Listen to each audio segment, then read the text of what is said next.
So let's go back now to Cuban Santeria. And I thought I'd look at the, kind of frame this intro chapter with you. Just a few points I wanted to make on this beginning. Murphy does a little something different in this beginning than he did with the others, because he addresses the old, and then he moves us into this whole new modern phenomena, where 1 million Cubans have left Cuba, bringing Santeria to especially Miami and New York City. And he speaks about a pan-diasporan movement out of Cuba. So, one, you had to get used to the word diaspora in this class, and now you've got a pan-diasporan thing happening. What does that mean to be pan-diasporan? What does it mean to be pan-American? What does it mean to be pan-African? Right? It means that pan word, meaning across the breadth of it. So pan-diasporan, not only is there something happening in Cuba, but it moves out then from Cuba into other diasporan locations. So a kind of currency mobility of the diasporan traditions amongst related communities. So this interesting thing where he sets us up with originally the enslavement of Africans brought to Cuba. And you got to just love how economics works with slavery, right?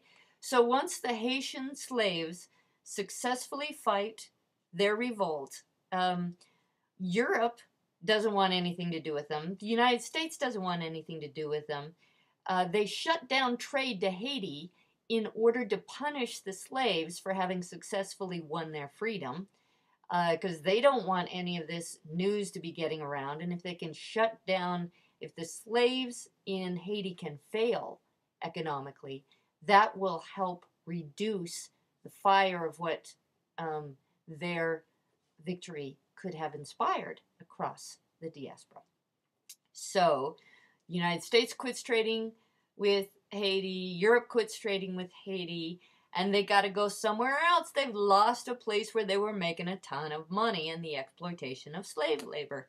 And so Cuba becomes the new hotspot, right?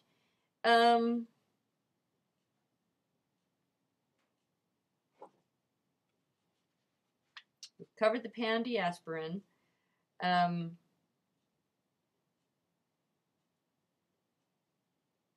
And what I wanted to go through here on community, he's still moving kind of backwards and forwards in history with us. He begins the community section with the 700,000 to what is another historian has documented is he thinks closer to 1 million African slaves brought to Cuba. Let's say roughly 1774, that's when the uprisings are starting to happen in Haiti, and 1865, nearly 700,000 slaves to work and die in this new industrial machine. So the wonders of technology increased the profitability of having slaves, even as it created some industrial machines that were likely to maim, and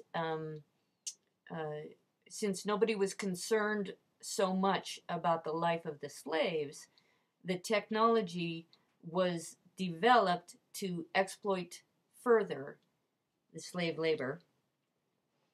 Yay, technology! And so then in the second paragraph on page 83, African peoples reestablished and in some cases reinvented their ethnic identities in Cuba. In many of the island cities and towns, they were able to form chartered assemblies of cabildos, where people from the same African nations could gather for mutual support.